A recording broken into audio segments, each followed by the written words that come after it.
Good morning प्यारे बच्चों, स्वागत है आपका एक बार फिर क्लास 6 गणित में। और आज हम करने जा रहे हैं एक्सरसाइज 3.2। चैप्टर का नाम है संख्याओं के साथ खेलना, यानी कि प्लेइंग विथ नंबर्स।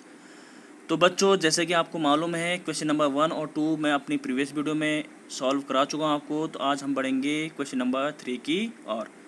तो क्वेश्चन नंबर 3 जैसे आपको स्क्रीन के ऊपर आपके दिखाई दे रहा है, संख्या 13 और 31, ठीक है, यानी जो 13 है एंड 31 है, अभाज्य संख्याएं हैं। क्या ये अभाज्य, यानी कि प्राइम नंबर जिसे हम बोलते हैं, प्राइम नंबर्स है।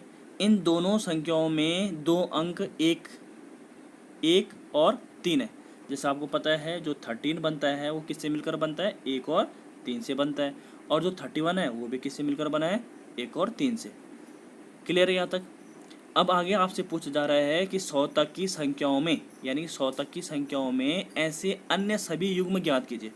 तो आप देखेंगे प्यारे बच्चों, अगर 3 का मैं आंसर लिखना चाहूँ तो आपको पता है कि हमें लिखनी क्या है, अभाज्य संख्या लिखनी है। और अभाज्य संख्या में जो दो संख्याएं होंगी वो जैसे 1, और जैसे मैंने कहा कि 13 है, उसने क्या रखा जाए, 13 है, 13 में क्या है, 1 भी है और 3 भी है। ऐसी 31 में क्या है, 3 भी है 1 भी है। तो ऐसी आपने 100 तक के अन्य युग्म निकालने हैं। तो जैसे सबसे पहला युग्म जैसे बन सकता है इसमें 17, ठीक है, एक होगा 17, और इसका उल्टा कर लीजिए 71, यानी कि 71। तो आप देखेंगे कि 17 में भी 1 और 7 का यूज हो रखा है, और 71 में भी 7 और 1 का यूज हो रखा है। एक पेयर तो आपका ये बन गया। क्या बन गया, ये वाला। अब हम बात करते हैं, हमें क्योंकि 100 तक की संख्याओं के लिए निकालना है, यानी एक पेयर ये हुआ। दूसरा पेयर क्या बन सकता है, सोचो। दूसरा पेयर बन सकता है आपका 37 और 73। क्यों, क्योंकि देखो इसमें भी 3 7 है और इसमें भी 7 3 है। बात है कि 3 7 7 3। जैसे कि 13 में था, 13 में क्या था, 1 3 था, और 31 में भी क्या 1 3 है। ऐसी 1 7, यानी कि 17 में भी क्या है, 1 7 है, और 71 में भी क्या था, 7 1 होगा। ऐसे ही एक पेयर क्या बनेगा आपका, 37 एंड 73। क्लियर है। अगला पेयर बन जाएगा प्यारे बच्चों आपका 79, और इसका उल्टा कर लीजिए आप 97। अब इससे ज़्यादा तो हम बना नहीं सकते, क्योंकि 97 के बाद तो तुरंत 100 आने वाला भी, ठीक है। 99 होता नहीं है, 98 भी नहीं होता अभाज्य संख्या, ठीक है। तो इसका मतलब आपके पास क्या क्या पेयर बने, आपने देखा कि आपके पास बने एक 17 71, एक बना 37 73, एक बना 79 यानी कि 79, और उसका उल्टा करा आपने तो 97। क्लियर है। मतलब आपने ऐसे पेयर बनाने थे कि जिसमें दोनों संख्याएं क्या हो, सेम हो। जैसे 17 में भी क्या है, एक साथ आता है, 71 में भी 7 1 आता है, ये एक साथ आता है। 37 में भी 7 3 आता है, 73 में भी 7 3 आता है। 79 यानी कि 79 में भी 7 9 आता है, और 97 में भी 7 9 आता है। तो यहाँ तक बच्चों आपका क्लियर हुआ होगा, उम्मीद करता हूँ। बढ़ते हैं क्वेश्चन नंबर 4 की ओर। क्वेश्चन नंबर 4 है प्यारे बच्चों कि 20 से छोटी सभी अभाज्य तथा भाज्य संख्याएं अलग अलग लिखिए। क्या करना हमें, सभी भाज्य एवं अभाज्य संख्याएं हमें क्या करनी है, लिखनी है, वो भी अलग अलग। तो सबसे पहले जो क्वेश्चन नंबर 4 है, आपको मालूम होना चाहिए कि हम पहले अगर 1 से लेकर 20 तक की मैं अगर गिनती लिखूं, जैसे मैं लिखूं 1 2 3 4 5 6 7 8 9 10 11 12 13 14 15 16 16 सही से लिख लेते हैं, ये आपका 16 हुआ, 17, और यहाँ पे लिख लेता हूँ मैं 18, ये हुआ आपका 19, और लास्ट में हो गया आपका 20। ये आपके मैंने गिनती लिख ली टोटल 1 से लेकर 20 तक। अब इसमें आप देखिए कि हमें अभाज्य और भाज्य संख्याएं छांटनी है। तो अभाज्य संख्या तो आपको पता है, अभाज्य यानी प्राइम नंबर्स, मतलब जो जिसके दो ही गुणनखंड होते हैं। तो क्या क्या हो सकते हैं, मैं उनको यहाँ पे उन पे सर्कल बना लेता हूँ, ठीक है। तो सबसे पहले आपको पता है अभाज्य संख्या क्या होंगी, 2 होगा, 3 होगा, 5 होगा, 7 होगा, आपका 11 होगा, 13 होगा, और 17 होगा, और 19 होगा, ठीक है। यही तो होती है अभाज्य संख्या, जिनके केवल दो गुणनखंड होते हैं, जिनके सिर्फ दो ही फैक्टर होते हैं, उन्हें हम अभाज्य बोलते हैं। इसका मैं आपको पुराना वीडियो आप देख लीजिएगा, उसमें मैंने पूरा इंट्रोडक्शन आपको बता रखा है। भाज्य, अभाज्य, सम, विषम सारी संख्याओं के बारे में उसमें जानकारी आपको मिल जाएगी। ठीक है, तो यहाँ पे उसने कह रखा कि 20 से छोटी, देखो यहाँ पे लिखा है 20 से छोटी, तो 20 से छोटी का मतलब मैंने 20 तक तो टोटल गिनती लिख ली थी, 1 2 3 4, और उसमें से भाज्य संख्या छाड़ ली, 2 3 5 7 11 13 17 19। ठीक है, यही तो होती है। अब ये तो आपकी भाज्य संख्या बन गई, और भाज्य संख्याएं अब हम इससे निकाल सकते हैं। ये तो आपकी क्या बनी, अभाज्य संख्या बनी।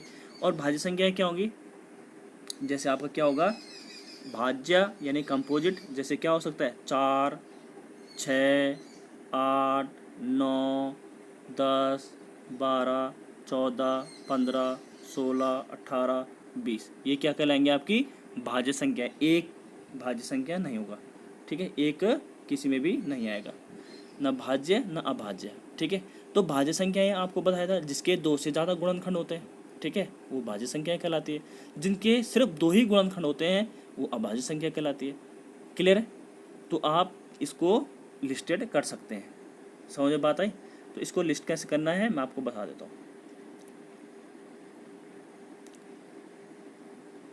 तो सबसे पहले हम लिखेंगे यहाँ पे अभाज्य संख्याओं के बारे में। तो अभाज्य संख्याओं की लिस्ट मैंने आपको जैसे अभी सर्कल 1 से लेकर 20 तक की गिनती लिखी है, उसमें सर्कल लगा लिया था, तो ही आपका क्या हो गया, आंसर हो गया था।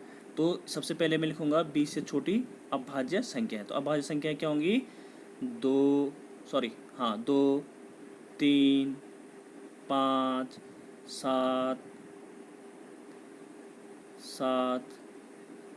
7 और उसके बाद क्या आएगा डायरेक्ट 11, फिर क्या आएगा 13, फिर क्या आएगा 17 और फिर क्या आएगा 19। ठीक है, इसके बाद लिख देता हूँ मैं भाज्य संख्या। भाज्य संख्या क्या होंगी, 4 6 8 10 9 भी आएगा पहले। ठीक है, 8 9 10 12 और आपका 14, फिर आ जाएगा आपका 16 15 भी आएगा, 15 16 18 और क्या आएगा, यही आएगा। ठीक है, 20 से छोटी बोला उसने, इसलिए 20 काउंट नहीं करूँगा मैं उसमें। ठीक है, तो ये आपके जो ग्रीन कलर में आपको दिख रहे हैं वो आएंगे आपके अभाज्य, और जो आपको ब्लैक कलर में लिखा है प्यारे बच्चों वो आएंगे आपके भाज्य संख्याएं। तो उम्मीद करता हूँ कि आपको तीसरा और चौथा क्वेश्चन क्लियर हुआ होगा, समझ में आया होगा। अब बढ़ते हैं हम क्वेश्चन नंबर 5 की ओर।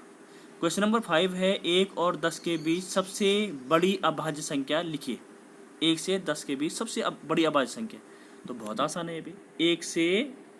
1 और 10 के बीच सबसे बड़ी अभाज्य संख्या लिखिए। तो सबसे बड़ी अभाज्य संख्या तो आपको पता है, डायरेक्ट लिख लेता हूँ मैं, क्या हो सकती है, देखो 1 और 10 के बीच बोल रहा है, तो 1 और 10 के बीच क्या होगा, क्वेश्चन नंबर 5 में पूछ रहा है 1 और 10 के बीच, तो 1 और 10 के बीच सबसे बड़ी अभाज्य संख्या क्या होगी, 7 होगी।